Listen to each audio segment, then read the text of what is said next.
Yeah, because there was a point in my life where I actually thought that maybe the medical centre might be true, because I remember feeling that way when I found out about it in high school, that medical centres have been helping parents and children who are diagnosed, and just thinking about that, I thought to myself, I had a look at my mum, and I'm like, man, do people still say this stuff to us? And then she just says yes.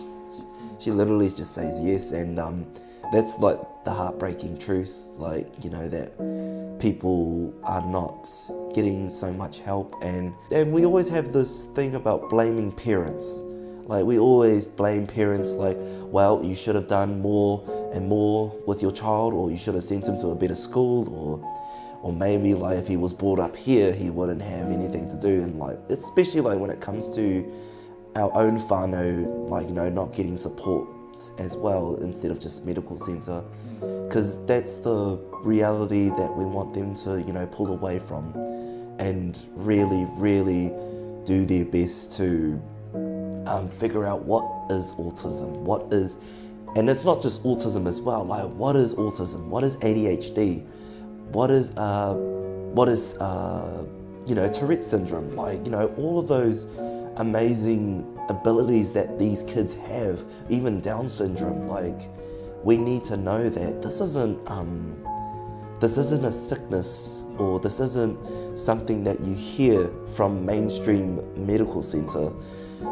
This is something that they carry throughout their lives. This is something that they are going to evolve from, and like, yeah, they just need to like look beyond the 10. Look beyond the 10, like, that's what I say. Yeah, I didn't know how to do numbers. Like, I was really scared, because the only time I only did numbers was I did, like, you know, the usual 1, 2, 3, 4, 5, 6, 7, 8, 9, 10, and that's all I could do. I did not know what other numbers there were, and I didn't even know that having 10, there are more numbers beyond that. Yeah, it's like, yeah, because we only learned about 1, 2, 3, 4, 5, 6, 7, 8, 9, 10, like, yeah. And yeah, and it's hard, like, talking to kids as well, like talking to or making friends. Like, I always like get nervous, like, would I say something offensive, or would it be scary? Like, what would my response be? Should I talk like a dinosaur? Should I quote Jurassic Park? Should I quote The Iron Giant? Should I quote Mrs. Doubtfire? Like, that's just, man, I just did not know what to do at that time. That's why I was so silent, because everyone had random words, like, it was random words talking, and I remember saying to my mum, like, what are we gonna do? Like, I had a message for parents is just patience. It's definitely patience, because not all medical centres are perfect, right. and not all medical doctors, you know, are bad. There are probably good ones, but they're just not, you know, being recommended at the moment. So for the parents, just patience. Yeah, you don't need to see your child as a child with a disease or an interesting personality. Just see that child, say that, oh, he probably has superpowers. Yeah, because that's what I love to do. Like, I always say to my little cousin, when he was diagnosed, told me what is autism or what is ADHD, and I said it's a superpower. Yeah, and that's what you have. Yeah. So just those little things to help with parents, and for the tamariki. Changes are scary, but, you know, it is the only way to deal with it. Yeah, one step at a time. Right. So how was it, Kate, for Tahu growing up, given he doesn't like changes, but you travel a lot as a family? So how are you handling that? So it was to the point where we used to have, you know, video stores. There used to be video stores, and we had this every Tuesday, because we had to have a schedule, right? Take a certain route, we'd go and get our videos for the week. We'd go get DVDs. because you get them Tuesday, $6 for $6. So we go to this Yeah. one store, and then it shifted. They planned to shift to the other side of the mall. Yeah, About right. 300 meters away, it shifted. Right. So that was, Tahu was about 7. Yeah. And when we got there, and he in his mind it had walked across and plonked itself somewhere it wasn't supposed to be, and it took a real long time to get him to walk through the doors of the new venue, because it had shifted. If I took a certain route to school, all hell would break loose. So it was just having to deal with that. So what it was, I think I mentioned earlier, that we had said to Tahu, even though he's a little fella, we said, you're going to have to meet us halfway. Tahu is Tahu.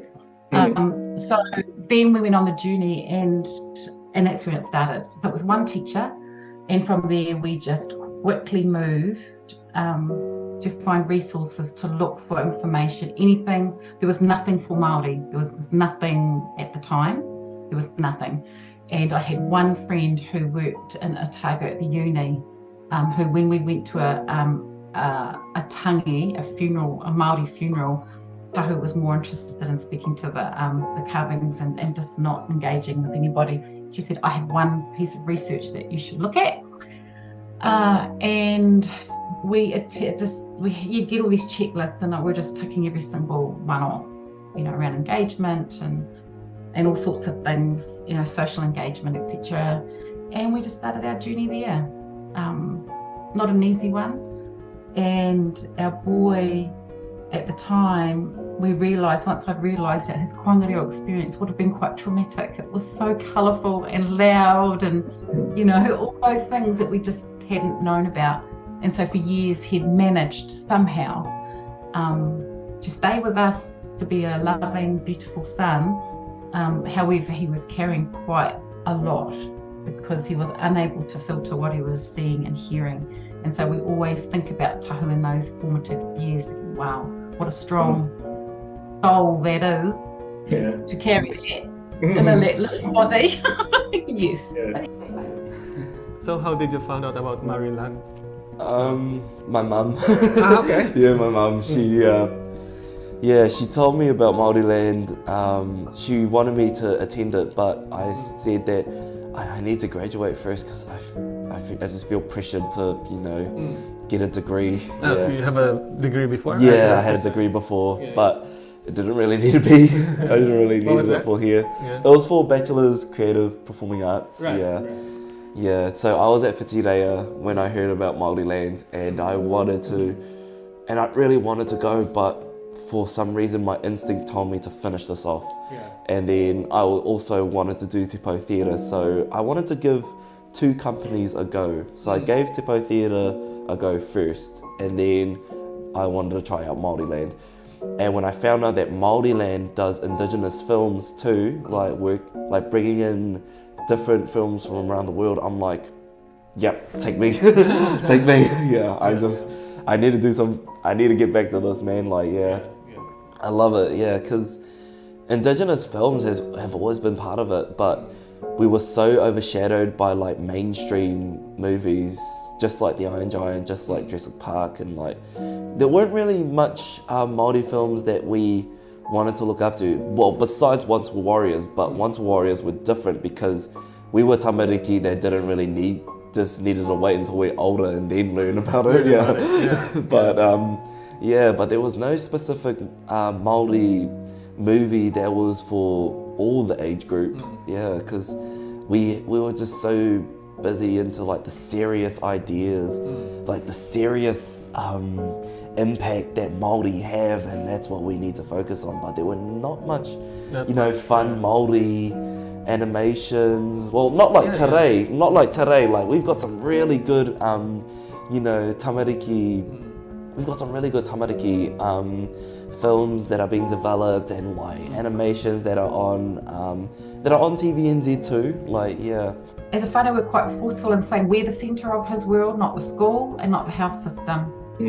So that was a different way to look at it, and we got to choose our teachers. We had very Tahuaroa all the way through. has had the most amazing kaiako, amazing, we all chose each other, and we had good education plans, and we also chose our schools. We had to choose the schools. So for Tahuaroa, when we lived Papamoa, and for our girl as well, not to exclude her either, we drove 13 to 14 kilometres a day to find the right school that would take care. That's every day. We just drove. We passed 3 other schools because they were not going to be able to take care. Yeah. So that was important. So we put ourselves at the centre. So we got really good support that way. And my mum was living with us, and she was very staunch about going to the meetings. The health system, we'd enrolled with a Māori health provider, and we're very lucky. We're able to access psychologists, psychiatrists. However, their view is quite limited. Right. It's limited, and they limit potential in their diagnosis because it's very clinical. So it's very, very clinical.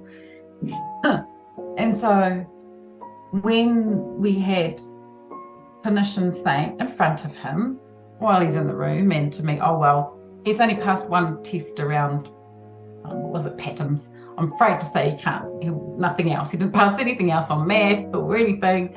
Oh, so therefore, his limit will be this. He probably will evolve to 7-8-year-old expectation, and probably won't read and write, Like, oh, wait, it's not going to work. We just didn't.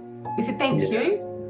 We said thank you, and just said, no, well, that won't work for us. He has to read and he has to write, and he's going to have to figure out the value of things. Yeah. And so that was our journey. We're grateful for the diagnosis because it did give us access to the school got access to resource. If you want to be a filmmaker or want to do something that is not really Māori or Indigenous based, at least keep your culture together. Like, remember where you come from if you're gonna hold on to a passion that you really love. And that was really important. It stuck to our heads for a long time, and we really wanted to be filmmakers, but we don't want to work at Hollywood. That's the thing. We didn't want to work at Hollywood. We wanted to do something create stories for Māori, create stories for Indigenous people. It's so important, and because it's always going to be important. We're always going to have our own superhero origins of where our passion comes from and where we start. Because and that's why I'm thankful to have these artists with us in our lives. And since we have artists that we have in our lives, it's cool to make friends with younger artists as well, here in Māori land, whether they're animators or concept art artists, storytellers. It's the same thing, because we share an interest and we share a passion, and even if those passions and interests can be different, it is still the same category in the passion that we are in. So Takiwātanga in his, her, their own time and space. Being cool. The kids that are in his class that have autism, super cool. Autism's about a different perspective on life. And once you've met one autistic person, you've met one autistic person. There is nothing wrong with having autism, accepting it. Once you know you got it and accept it, get on with life a lot better, They bring change. They are non-judgmental. Being different ways to thinking. I'm autistic. If you don't look autistic, it is a very ableist statement. Autism is a label. Forget the label and just live as normal life as possible. Autism is about hope. Takiwātanga. Love Not Cure, exploring autism one strength at a time.